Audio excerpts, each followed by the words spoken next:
You're watching Mining Metrics. Markets in Canada and the US were at or near record highs this week, and gold has been in a strong upward trend. But the alignment is somewhat tenuous. We're already seeing signs of tension. Tech is facing valuation worries. Gold may be correcting, and markets are pausing to reassess those interest rate dynamics. Well, to make sense of all of this, I want to bring in Mike McGlone from Bloomberg Intelligence. Mike, it's a pleasure talking to you again. Devin, thanks for having me back.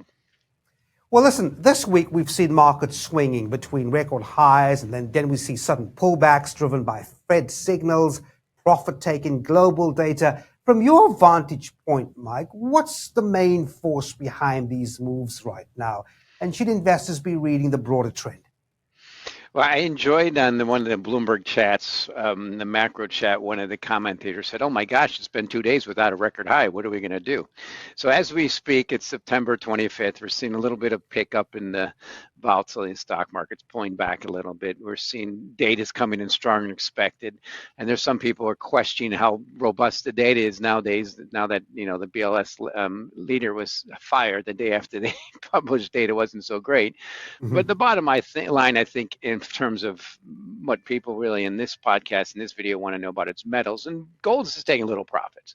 And the high got to near 2,800. As we speak, it's about 2,730. It's basically right between key support around 3,500 and key resistance around 4,000. And the key question I want to, I think the thing that's going to matter for year end is what I want to show you in a chart.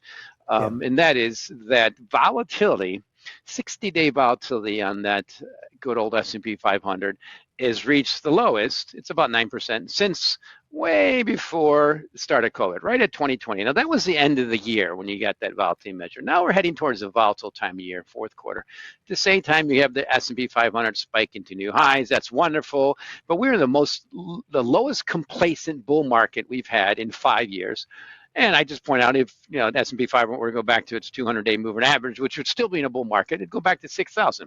As we speak, it's around 6,600 at the moment. So almost 6,700.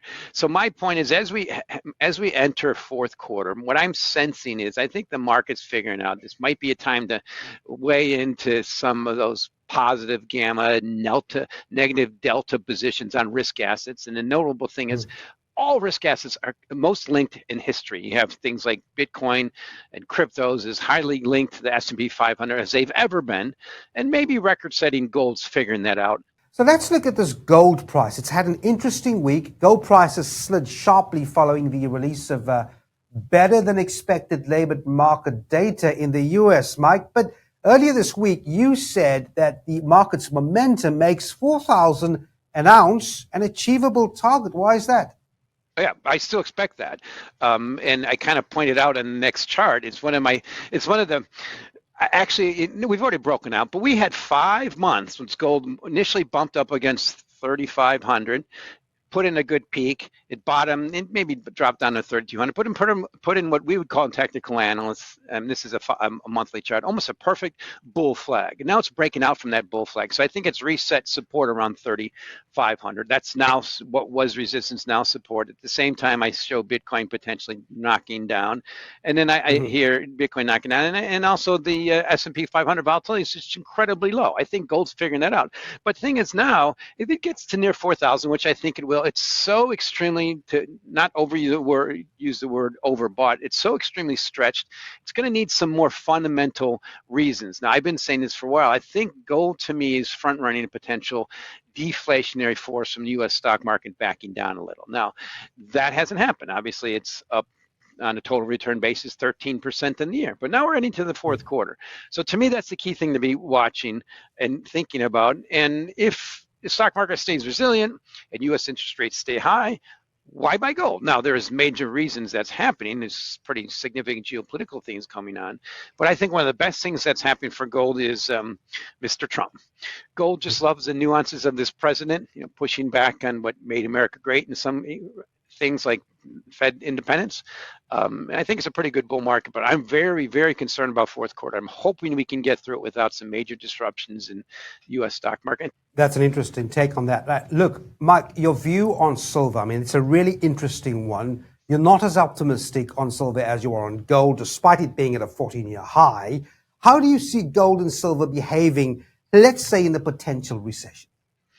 So the thing I'm worried about silver is, well, certainly in a recession, silver will underperform gold. Silver is becoming more industrialized every day. Its correlation to copper has been increasing over time, and its correlation to gold is somewhat declining. But let's remember what's happening with silver. It's breaking out on the back of gold. Platinum and palladium are too. Gold is beta in that space, and silver is great when you have a world expanding, a global economic demand pool expanding. Yes, certainly there's demand for silver for industrial purposes like solar panels, but it right now is on the back of gold. So it's great. It's up on a 1-year basis. It's catching up 1-year basis, about the same as gold, about 40%. But for silver, that's very poor performance because silver is basically leveraged gold. It typically trades about 2 times the volatility.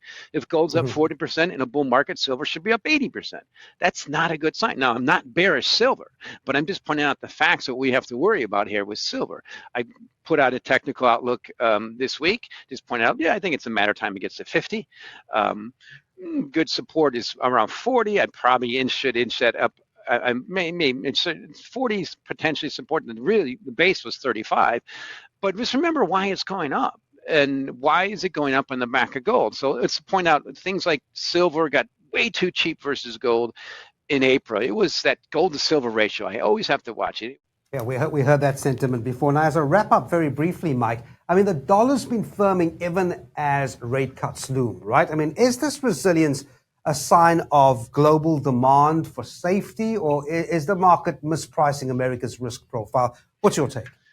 I think it's more the former. I do think there's the biggest risk to America, the great valuations of American risk assets is the new administration pushing back on, like I said, the tariffs and pushing back on some of the independence of the Federal Reserve and things like that. That's definitely not really good for U.S. risk assets.